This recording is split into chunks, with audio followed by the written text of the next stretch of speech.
that I hire. I think like the specialness that with which Muslims are being brought in shows the extent to which they're being used to show how open-minded companies are, you know. Yeah. And I don't know that this will not be the case because of like the Trump administration's existence. Everything has become very much like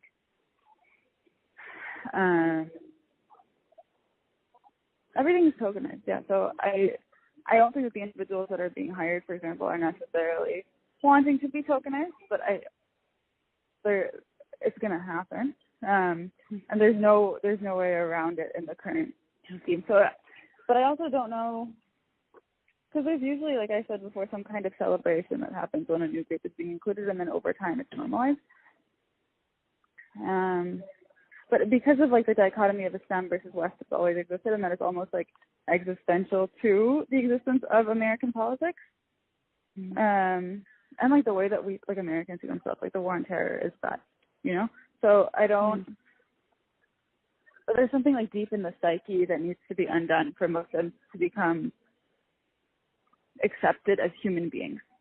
Because there's still this, like, look at this person that, or like this, like semblance of a person that I included in that's foreign to me, but like I'm not sure exactly their humanity, but I'm accepting them anyway because like I'm that great, you know. But it's still about like how inclusive Americans are. It's not, or like the West is. It's not about a human anything. Yeah. Okay, that was great. Thank you so much, Mary. A few standard questions. How old are you, if you don't mind?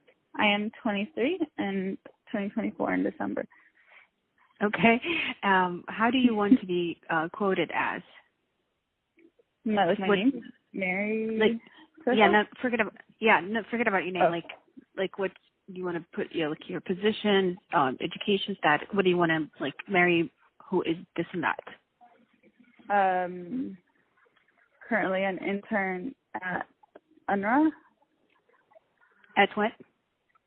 UNRWA, which is, actually maybe I shouldn't affiliate the United Nations. I'm starting med school this fall. Yeah, I'm a graduate from Yale University who is starting medical school this fall at the University of Michigan. Or we don't need to include the name of the med school either. Either way. And you're in Dearborn, Michigan, right? Yes. Okay, perfect. All right, wonderful. Thank you so much. That was great. Of course. No worries at all. Thank you. Yeah. SubhanAllah, I didn't even like this. I have the website where my articles are, and then this woman, she just contacted me out of the blue, and she said this and that. I'm like, okay, sure. That's amazing. You know, yeah, you never know. I wasn't even looking. So tell me, what do you have in mind? So, one, I've been considering applying for the road as of really late, like maybe a few days ago. I was meeting up with a professor, and she was like, I was telling her about med school and how I might not practice. I might just use it as a platform. And she was like, Mary, you're stupid. And I was like, what? No. And then she was like, actually, why don't you apply for the roads? And I was like, wait, I don't think I'm qualified at all. And she was what like, is the road? Like, I think the Rhodes Scholarship. It's probably like the most like hard to get scholarship that exists. But it's like a couple of years, 2 to 3 years at Oxford to study whatever you would like, and it's fully paid for. But what matters more is like the connections that you have access to. Once you're awarded the scholarship. So I mean, it's kind of like the Marshall Scholarship. They're all like one family of scholarships. It's really hard to get though, because the people, I mean, you look at like 2018 Rose recipients, they're like these people who have been living their lives for this moment. And I am debating it because it could help me gain, because I'm not into identity politics at all. And that's, you either have people like Ayan Hirsi who are like Muslim women need saving from outside of Islam, like they need to leave Islam, and then you have people like Linda Sarsour that are like, oh, like Islam is great. Muslim women have total choice, and there are no problems. There's no middle ground. No nuance whatsoever to either of those. So that's one thing. Is I was considering applying for that. Was You know what, wanting to Mary, study that. you never know. Yeah. You never know. Yeah. SubhanAllah, seriously, you never know. Despite how competitive it is, if you just think of it as if it's meant to happen, it's going to happen. If God means for it to happen, it's going to happen. You just do your best, and then trying the first time, and then maybe like even if worst case scenario you didn't get it, you never know. You can try again and just like have more experience of the process.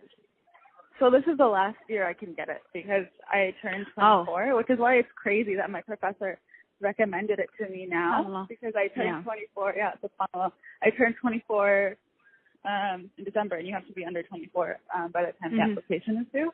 But so I was thinking about that, and I was thinking about the fact that I don't have accolades like these other people because the work that I'm interested in is more like fiqh, like technology, connecting to scholars, getting a sense of like working the rights to min nahiyat ad-din, which makes it harder to publish things because you're much more responsible for what you're saying. So it's much more of a long-term thing. But I was thinking of creating some kind of a platform, and this was separate from the roads. It was just like, I don't have accolades. What can I do to get accolades? And I was like, no, that's not the way to think about it. But like, I actually do want to do things that won't contribute to the roads because they will be way out beyond that. But some kind of like a platform, I haven't talked about this before, but that involves, like it's a place for Muslim women to talk about things, but not like from a religious perspective specifically. So not like a identity politics kind of thing, but like these are the religious rules that exist. This is where this one comes from. These are the points that led up to this decision. Like you can identify the missing links in the chain so that you don't disavow the entire chain because it doesn't make sense. You can see the problems where they're coming from, and like wrap your head around where things went wrong, but not like lose faith in the entire system.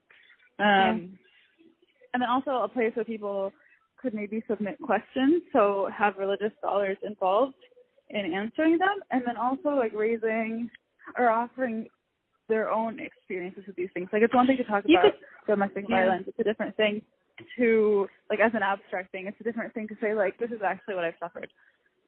You can focus it around maybe like a research institute, but using more like a storytelling approach, you know, or a research like platform but is not like heavily, because I am preparing for my doctoral exams right now, and I'm reading a lot of books, and I'm just getting really frustrated that the language of theorists, you know, in academia, and the heavy, like even the ones who are like supposedly claiming that they're post-colonial, that decolonial, that they speak for the masses, they use such jargon, such language that is inaccessible to the public.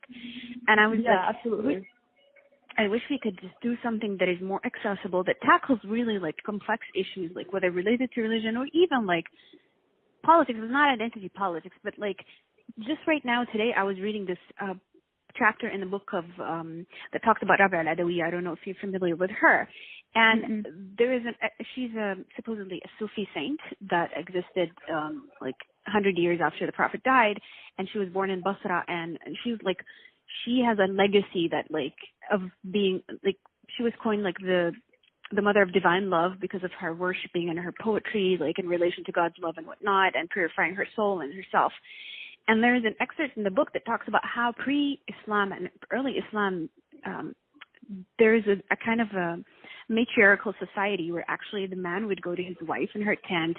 She would dismiss him whenever she wants. Not that she had like more of a role over him, but that was kind of, and the kids were belonging to her, that she would have the like a more of an upper role in the relationship.